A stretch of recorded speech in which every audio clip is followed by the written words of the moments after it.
Hello दोस्तों, कैसे हैं आप लोग। आप लोगों का हमारे YouTube channel easy to learn by Jitendra sir में स्वागत है। दोस्तों, आज मैं लेके आया हूँ CIB BFM से related case study. Risk weighted asset क्या है, कैपिटल एडुकेसी क्या है, capital to risk weight asset ratio क्या है, और इस पे रिलेटेड एक केस स्टडी भी करेंगे जिससे ये सारे टर्म्स आपको क्लियर हो जाएं और इस तरह का जो क्वेश्चन आता है उससे आसानी से कर सके दोस्तों। तो इसमें हम लोग आगे देखते हैं दोस्तों। सबसे पहले कि ये रिस्क वेट एसेट क्या है। रिस्क वेट एसेट क्या है, ठीक है दोस्तों। ऐसा एसेट जिसमें रिस्क है, ऐसा एसेट बैंक का ऐसा एसेट जिसमें रिस्क है, उसी को दोस्तों रिस्क वेटेड एसेट कहते हैं। अब ये कैसे कैलकुलेट करेंगे सर, देखो। It is a minimum of capital that bank and financial institution must hold to cover an unexpected loss। ये क्या है दोस्तों कि कोई भी फाइनेंशियल इंस्टीट्यूशन या बैंक इसको इसलिए रखता है कि जिससे उसके पास कुछ अनएक्सपेक्टेड लॉसेस आ जाएं तो उसको आराम से कवर कर लिया जाए और जो इंस्टीट्यूशन है या बैंक है वो चलता रहे, ठीक है दोस्तों। यही है रिस्क वेटेड एसेट। अब इसको समझने के लिए थोड़ा सा हम और ज़्यादा प्रकाश डालेंगे दोस्तों। जैसे मान लीजिए दोस्तों कि आपके बैंक के पास कुछ एसेट होंगे और कुछ लाइबिलिटीज़ होंगी। एसेट क्या क्या होते हैं आपको पता है। डिपॉजिट्स होते हैं और उसके बाद होते हैं कैश, उसके बाद होते हैं अदर टाइप्स के डिपॉजिट। ये तरह तरह के चीज़ें होती हैं जो एसेट में काउंट की जाती हैं। और लाइबिलिटीज़ क्या होती हैं दोस्तों, जो कस्टमर के डिपॉजिट आपके पास है वो लाइबिलिटीज़ हो गई। अब उसमें क्या होता है, मान लीजिए अलग अलग तरह के डिपॉजिट आपके पास हैं तो अलग अलग तरह के वो लाइबिलिटी कह गई, और अलग अलग के आपके पास एसेट हैं तो अलग अलग एसेट कहे गए। तो जो एसेट हैं दोस्तों उस पे कितना रिस्क है उसी को कैलकुलेट किया जाता है रिस्क वेटेड एसेट। तो ये जो रिस्क वेटेड एसेट है RWA और नॉर्मल एसेट है जो टोटल एसेट, उसमें डिफरेंस होता है दोस्तों, ठीक है। अब देखते हैं ये कैसे कैलकुलेट किया जाता है। समझने के लिए मैंने एक टेबल भी बना रखा है दोस्तों। देखें इसमें, जैसे गवर्नमेंट सिक्योरिटी है वो एसेट हमारा है, इन्वेस्ट किए हैं, उसमें है 20,000 लाख। सिक्योर लोन है उसमें 5,000, हाउसिंग लोन है 10,000, कैश बैलेंस है 1,000 है आपके पास, रिटेल लोन है 6,000 है, अदर एसेट है 4,000 है, और ये टोटल जोड़ दिए तो हमारे पास हो गया 36,000 करोड़ का हमारे पास टोटल एसेट है जो हमने इन्वेस्ट वगैरह किया है, ठीक है। कितना है, 36,000 करोड़। अब दोस्तों इन सारे जो एसेट्स हैं उसमें कुछ न कुछ रिस्क होता है दोस्तों। ये एज पर RBI गाइडलाइन एक लिस्ट आती है, उसमें लिखा रहता है दोस्तों कि किस तरह के एसेट पे कितना रिस्क होगा। तो अभी जो गवर्नमेंट सिक्योर है उस पर 0%, सिक्योर लोन है उस पर 0%, हाउसिंग लोन है उस पर 50%, कैश बैलेंस है उस पर 0%, रिटेल लोन है उस पर 100% रिस्क होता है दोस्तों। अदर एसेट है उस पर मान लिया 100% एसेट है। तो अब दोस्तों जब ये इतना रिस्क है तो अब देखें इसका मल्टीप्लाई किया जब आपस में तो क्या हुआ, 0% मल्टीप्लाई जब किया 20,000 में, इसमें रिस्क वेटेड एसेट आ गया, ये आ गया 0, सेम ये भी 0। अब देखें 10,000 हाउसिंग लोन था और उसका 50% हो गया रिस्क वेटेड एसेट, तो ये कितना हो गया 5,000 करोड़ हो गया risk weight asset for housing loan. Same ये देखें रिटेल लोन, इसमें 100% रिस्क होता है, तो 6,000 था तो 100% ऑफ 6,000। सेम अदर एसेट, इस पर भी 100% रिस्क है तो 4,000 इंटू 100% तो 4,000 हो गया। अब दोस्तों हम लोग इसको ऐड कर लेते हैं। देखें 6, 4, 10, 5, 15, 15,000 करोड़। मतलब टोटल असेट हमारे पास कितना था, टोटल असेट था 36,000 करोड़ का। हमने, अब मेरा असेट था जो हम लोग लोन वगैरह दिए थे या हमारे पास जिस तरह के असेट थे, और उसमें से हमारा 15,000 करोड़ जो है रिस्क वेट है, मतलब रिस्क उसमें है। अब इस तरह से हम लोग निकाल लेते हैं रिस्क वेटेड असेट। ठीक है दोस्तों, कि हमारा कितना असेट जो है रिस्क में है। तो अब जो असेट रिस्क में है उसके लिए क्या करेंगे, उसको बचाने के लिए कुछ न कुछ रिजर्व रखना पड़ेगा दोस्तों बैंक को अपने पास, जिससे कि किसी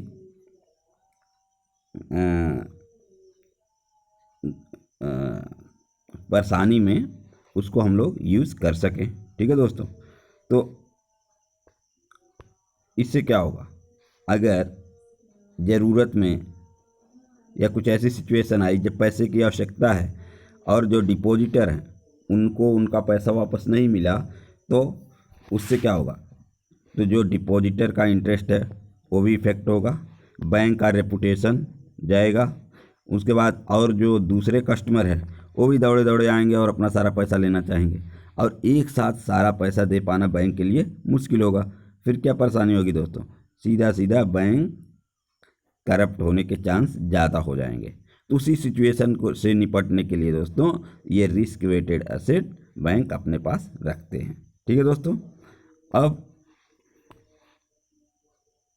रिस्क वेटेड एसेट जो हैं हर जगह अलग अलग रखा जाता है दोस्तों।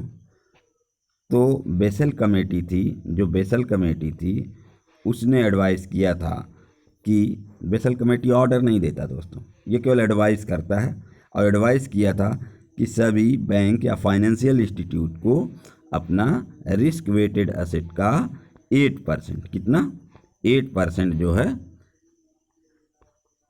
CAR होना चाहिए, कैपिटल एडुकेसी रेशियो कितना होना चाहिए, 8% होना चाहिए। लेकिन RBI ने उससे एक स्टेप और आगे जाके बोला 8 नहीं, इंडिया में 9% रखना है CAR। ठीक है, और फिर इंडिया में 9% CAR होने लगा दोस्तों। तो अब as per RBI guidelines India में इस फाइनेंशियल इंस्टीट्यूट के लिए 15,000 करोड़ का 9% मेंटेन करना पड़ेगा दोस्तों रिजर्व। ठीक है दोस्तों, ये हो गया आपका रिस्क वेटेड एसेट के बारे में। अब हम आपको आगे बताएंगे दोस्तों CAR या CRAR क्या होता है। ठीक है दोस्तों, CAR या CRAR दोनों एक ही चीज़ है दोस्तों। CAR मतलब कैपिटल एडुकेसी रेशियो। ठीक है दोस्तों, अब देखें capital to risk weighted asset ratio क्या है दोस्तों, ये दोनों सेम चीज़ है, इसमें नाम केवल बदला हुआ है और दोनों का काम एक ही है और एक ही चीज़ें हैं दोस्तों।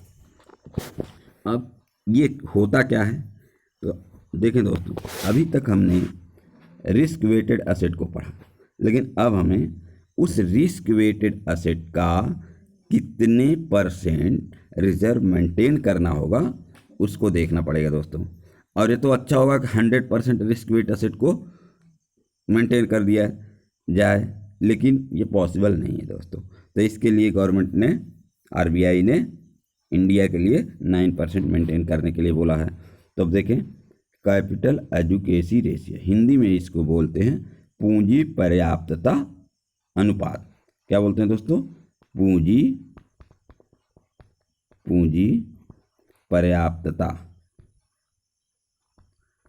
अनुपात। ठीक है दोस्तों, मतलब हमारे पास कितनी पूंजी रखी जाए कि वो पर्याप्त होगी डेली रिक्वायरमेंट को पूरा करने के लिए, या कोई इमरजेंसी आ जाए, एग्जीजेंसी आ जाए, तो कितनी पूंजी की ज़रूरत होगी कि जिससे बैंक उसको फुलफिल कर ले बिना उसके फाइनेंशियल स्ट्रक्चर को कोई नुकसान पहुंचे। ठीक है दोस्तों, इसी को हम लोग बोलते हैं कैपिटल एडुकेसी रेशियो। अब देखिए एडुकेसी से ही क्लियर हो जा रहा है, एडुकेट मतलब कितना। ठीक है दोस्तों, एडुकेट कैपिटल मतलब कितनी कैपिटल की ज़रूरत होगी। और risk to capital to risk weight asset ratio same वही है दोस्तों, तो दोनों का फुल फॉर्म भी जानते रहना है और मीनिंग भी जानते रहना है। कहीं कहीं आ जाएगा क्या डिफरेंस है, तो वह मुश्किल हो जाता है बोलना। सब लोग सोचते हैं अलग अलग चीज़ें हैं। ठीक है दोस्तों, अब ये इसको कैसे देखते हैं। CAR is measurement of bank available capital expressed as a percentage of bank risk weighted asset। ठीक है दोस्तों, मतलब ये परसेंटेज है, किसका परसेंटेज है, रिस्क वेट एसेट का। तो इसको कैलकुलेट कैसे करते हैं, CRAR equal to tier 1 capital plus tier 2 capital divided by risk weighted asset. ठीक है दोस्तों, अब आप कहेंगे कि टायर 1 कैपिटल टायर 2 कैपिटल क्या है। दोस्तों इसके लिए हम अलग से वीडियो बनाएंगे और अच्छे से समझ जाइएगा कि टायर 1 एंड टायर 2 कैपिटल क्या है। जो हमारे पास कैपिटल होता है उसको दो तरह से डिवाइड होते हैं, एक टायर 1 कैपिटल दोस्तों और एक टायर 2 कैपिटल। टायर 1 कैपिटल में होता है रिजर्व, सरप्लस, ये सारे चीज़ें होते हैं। और टायर 2 में होता है दोस्तों जो लॉन्ग टर्म लायबिलिटी चल रही हैं, लॉन्ग टर्म असेट हैं, वो जोड़े जाते हैं। और इसमें कई चीज़ें आती हैं दोस्तों, उसको हम बताएंगे। ठीक है, तो फार्मूला हो गया, रिस्क वेटेड असेट का फार्मूला हो गया दोस्तों tyre 1 capital plus tier 2 capital बटे CAR। और इसी को CAR का फार्मूला के लिए tier 1 capital plus tier 2 capital divided by risk weighted asset. ठीक है दोस्तों, why we maintain capital adequacy ratio to protect depositors interest and promote, देखें दोस्तों ये है to protect depositor interest and promote the stability and efficiency of the financial system. ठीक है दोस्तों, जो डिपॉजिटर पैसा डिपॉजिट कर रहा है, अगर उसको ऐसा लगेगा कि हमारा पैसा सेफ नहीं है तो क्या करेगा, कोई डिपॉजिट करेगा, नहीं करेगा दोस्तों। इसीलिए वो मेंटेन किया रहता है उतना, जिससे उनको ये विश्वास रहे कि नहीं कि इमरजेंसी में बैंक या फाइनेंशियल इंस्टीट्यूट जहां हम पैसे लगा रहे हैं वो हमें इमरजेंसी में हमारे पैसे वापस कर देंगे दोस्तों। और उससे क्या होगा, स्टेबिलिटी बनी रहती है, इफ़िशियंसी बनी रहती है, और जो फाइनेंशियल सिस्टम है दोस्तों उसमें एक विश्वास का भाव बना रहता है कस्टमर के अंदर। ठीक है दोस्तों, अब आता है ये रिस्क वेटेड है। Total risk weighted asset is equal to the sum of risk weighted asset of market risk and risk weighted asset of credit risk and risk weighted asset of operation risk. ये तीनों तरह के जो risk होते हैं दोस्तों, इनका सम कर देते हैं तो हमें टोटल रिस्क वेट एसेट मालूम चल जाता है दोस्तों। ठीक है दोस्तों, तो ये रहा दोस्तों थोड़ा सा risk weight asset, capital adequacy ratio and capital to risk weighted asset ratio. ठीक है दोस्तों, तो अब इसमें हम लोग एक थोड़ा सा केस स्टडी भी देखेंगे जिससे सारी चीज़ें क्लियर हो जाएं दोस्तों।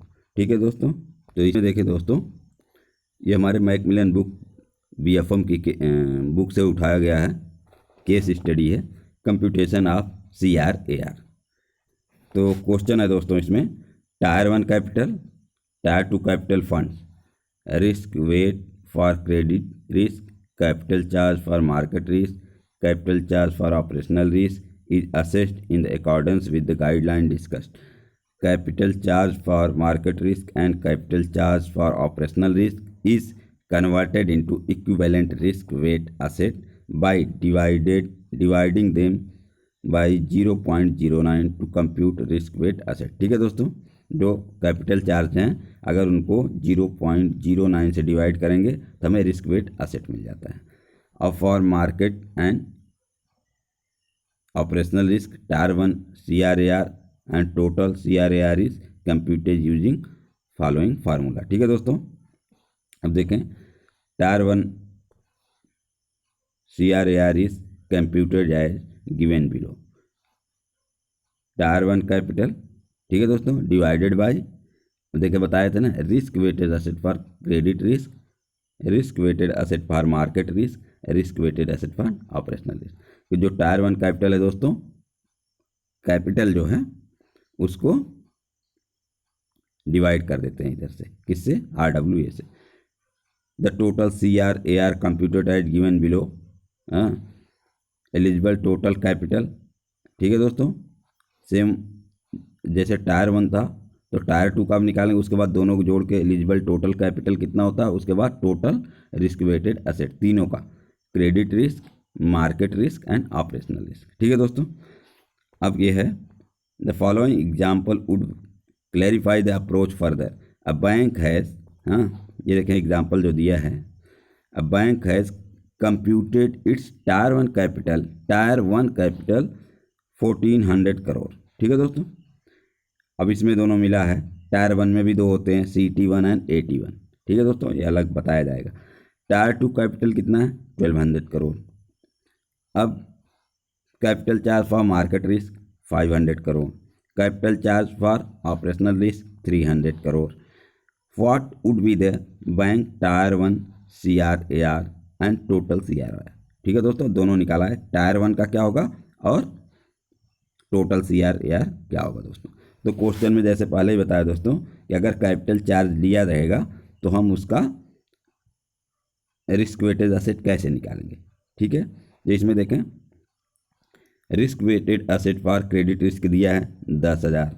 अभी हमें market risk and operation risk का निकालना है, तो मार्केट रिस्क का रिस्क वेटेड एसेट दिया है, नहीं दिया है, तो क्या दिया है, कैपिटल चार्ज दिया है। ठीक है दोस्तों, जब कैपिटल चार्ज दिया है तो इससे हम लोग निकाल लेंगे रिस्क वेटेड एसेट। कैसे आएगा, 5,000 ये आएगा 500 डिवाइडेड बाय 0.09।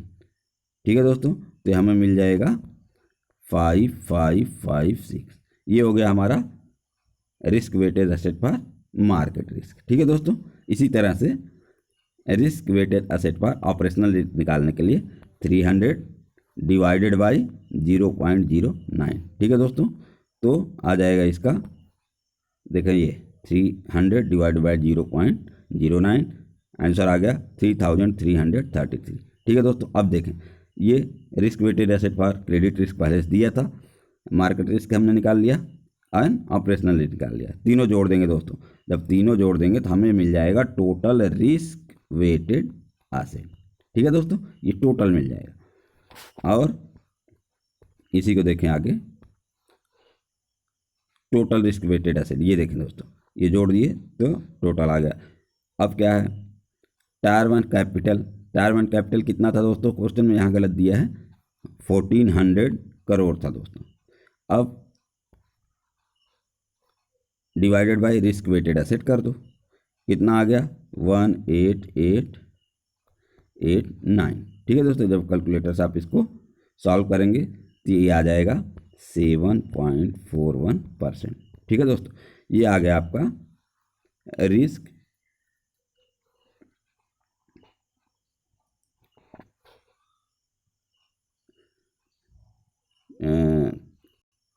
ये आ गया दोस्तों आपका CRAR। ठीक है, उसके बाद आता है eligible total capital fund divided by risk weighted asset, मतलब दूसरा जो क्वेश्चन है, पहला तो आ गया ना, तो अब दूसरा जो है, तो टोटल कैपिटल कितना है दोस्तों, टोटल कैपिटल टायर 1 कितना था 1400, टायर 2 कितना था 1200। अब डिवाइडेड बाई जो टोटल रिस्क वेटेड है 18,889, जब इससे डिवाइड करोगे दोस्तों तो आ जाएगा हमारा टोटल CAR हो जाएगा 13.76%। ठीक है दोस्तों, तो रहा हमारा कैलकुलेशन ऑफ CRAR या CAR। ठीक है दोस्तों, ठीक है दोस्तों, तो ये रहा total CRAR 13.76% and capital tyre 1 का 7.41%। ठीक है दोस्तों, तो एक बार हम लोग इसको फिर से रिवाइज कर लेते हैं दोस्तों कि रिस्क वेटेड एसेट क्या है। रिस्क वेटेड एसेट वो है कि एसेट का वो पोर्शन जिस पे रिस्क होता है दोस्तों। और उसके बाद आता कैपिटल एडुकेसी रेशियो, तो इतना कैपिटल दोस्तों जो कि हमारा RBI या रेगुलेटर्स ये डिसाइड करता है कि इतना कैपिटल हमेशा रिजर्व में रखने हैं दोस्तों। तो इंडिया में बेसल ने 8% इसको सजेशन किया था, लेकिन इंडिया में इसको मिनिमम 9% फॉलो करने के लिए किया है दोस्तों, और ये मिनिमम है। इससे ऊपर आप कितना भी रख सकते हो अपने फाइनेंशियल हेल्थ के हिसाब से। तो इसका कंप्यूटेशन भी देख लिया दोस्तों, दोनों का फार्मूला था इस तरह से। इसमें कैपिटल चार्ज दिया रहे तो रिस्क वेटेड एसेट कैसे निकालते हैं, इस पे हम लोगों ने भी देख लिया। क्या करेंगे उसमें कि जो भी कैपिटल चार्ज रहेगा दोस्तों उसको डिवाइड कर देंगे 0.09 से, तो हमें रिस्क वेटेड एसेट भी मिल जाता है दोस्तों। और फिर सारे रिस्क वेटेड एसेट के तीनों तरह के मार्केट ऑपरेशन एंड क्रेडिट को जोड़ देते हैं और उसको टोटल एसेट में डिवाइड कर देते हैं दोस्तों। तो या तो टायर 1, टायर 2 या टोटल कैपिटल एडुकेसी रेशियो जो भी चाहिए वो हमें पता चल जाता है दोस्तों। थैंक यू दोस्तों, thank you for watching this video.